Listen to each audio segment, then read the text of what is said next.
Okay, welcome back to part two. It's nice to have a little break built in there. After about 7 minutes, it's a little long. 7 minutes is probably too long as it is. Okay, so once we decide that we're going to have a house based on population, now we got to decide, okay, who counts in that population? All right. Southerners, as you see, wanted slaves to count because, hey, they're people, they're down here, they should count. But don't tax them. All right, we don't pay any taxes on these slaves. All right, because they're people, they're not property. Northern states said they should be property and we should tax them. Okay, more revenue for the government because this new government is going to have the power to tax, but they should not have representation because after all, they're not being represented, they're not being voted on, they don't get to vote, so why should they be counted? So they ended up working out a compromise called the 3/5 compromise, where 3 out of every 5 slaves in the South will count in the population. Okay, so they're not saying blacks are 3/5 of a person. That's a popular misperception a lot of people have. They're just saying 3 out of every 5 are going to count in the population, which is going to a little bit limit the Southerners' political power, but then still have some taxation revenue that can come out of that. Okay, so 3 out of every 5 count in the population. All right, next big problem was about the slave trade. We're talking the international slave trade, not me buying a slave in South Carolina and selling him in Georgia. Okay, this is the international slave trade coming from Africa. All right, obviously people wanted it abolished, but a big reason why actually was not from the moral purposes, but for every boatload of 500 slaves, what just happened to the population in the South? You guessed it, it goes up by 300, which means more representation for Southerners, which weakens the power of the North. So there was not a moral argument against slavery at the Constitutional Convention. It was all about politics. It was all about who was going to be in control and have the power of our government. Okay, so they ended up agreeing on a compromise that they could not outlaw the slave trade until the year 1808. All right, we're writing this in 1787. So you're basically got a 20-year window where slaves can be imported from Africa, but after that, Congress could outlaw it if they want to. Now let's take a wild guess what Congress did January 1st, 1808. Yes, they outlawed the slave trade. Okay, Southerners didn't object to this because obviously they have their slaves as it is, but if we can no longer import any from Africa and new people want slaves, where will they have to buy them from? Southern slave owners, which will make the value go up. So this was an economic decision too. All right, 2 more issues here at the convention. All right, we have an issue about taxes. All right, tariffs are a tax on imports. They're also called duties.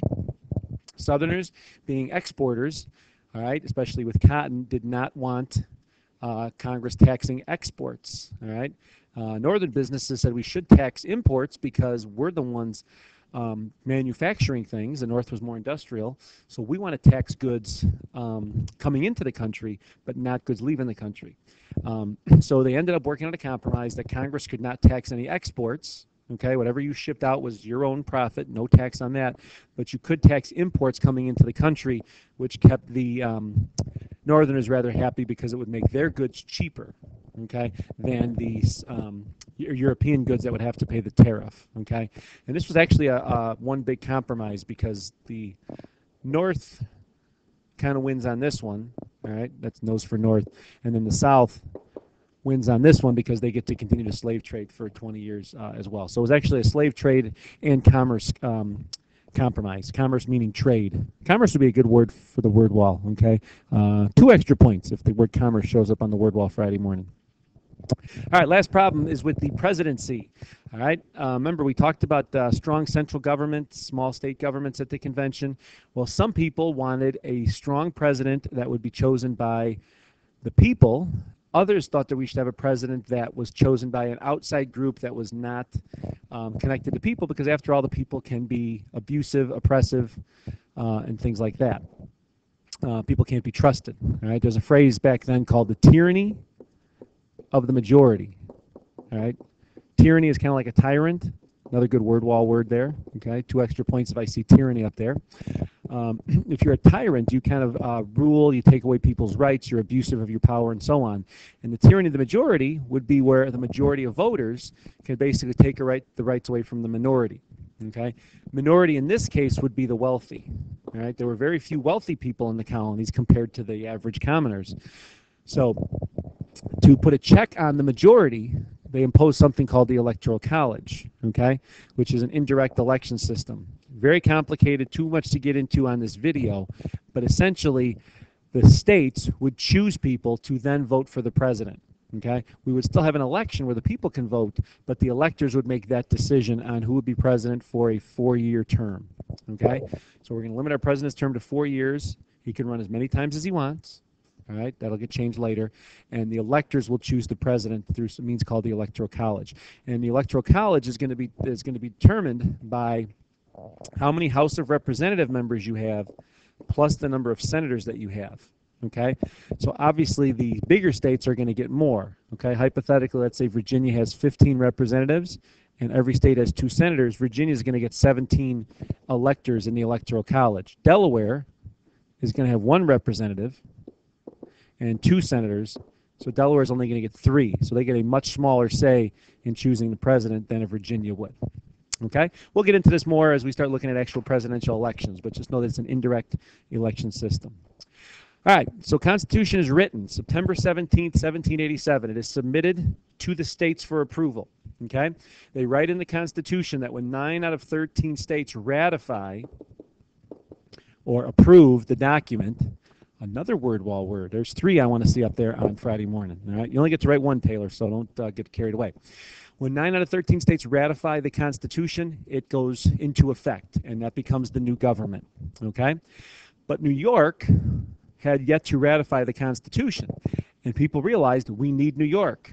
All right, no Kelly, not because they want to party there, but because New York has a lot of money, a lot of wealth, a lot of trade. If New York is not part of this new government, it's not going to work. So the group that calls themselves the Federalists, all right, which are people that support the Constitution. Anti-Federalists are those that oppose it. Okay, I'll write anti-Fed over here. So anti-Federalist is against the Constitution. Federalist is in support of it. All right, a group led by James Madison and Alexander Hamilton, they get together and they write a collection of essays, actually 85 of them, called the Federalist Papers. Okay, and these are going to be essays about how the government works and how the Constitution is supposed to be understood and interpreted, and it's designed to get New York to support and approve the Constitution. Okay, and each of these explains different aspects of the Constitution. They're all numbered. You'll read more of them in government next year, not this year quite yet. Okay, so it goes out to the states. There's Delaware is the first. Okay, New Jersey, Georgia. All right, notice it's all the small states are the ones saying yes early on because they like the Senate and they actually like the Electoral College. They feel that they'll be able to have a say in controlling possibly all 3 branches of government. Okay, once New Hampshire approves it, it's in. All right, we're become a new country. Okay, Virginia just goes a couple days later because they were dragging their feet a little bit. New York does win, but look how close the vote is. Okay, very close there. Okay, North Carolina passes a little bit after New York. Okay, or actually they vote it down first, then they pass it a year later after George Washington is your president, and then Rhode Island goes an entire 2 years as its own country before it ratifies the Constitution and becomes part of the country. And notice it passes by 1 vote. Okay, so Rhode Island was kind of thorn in the side, and if you think about what we know about Rhode Island, Ann Hutchinson, Roger Williams, it's kind of where people dissent, where people disagree. So it's only by nature that they would oppose that. Okay, wrapping this up, there's a little game that we are going to play on in class. So hopefully you know your stuff, you read your textbook, and a few extra credit points will be at stake.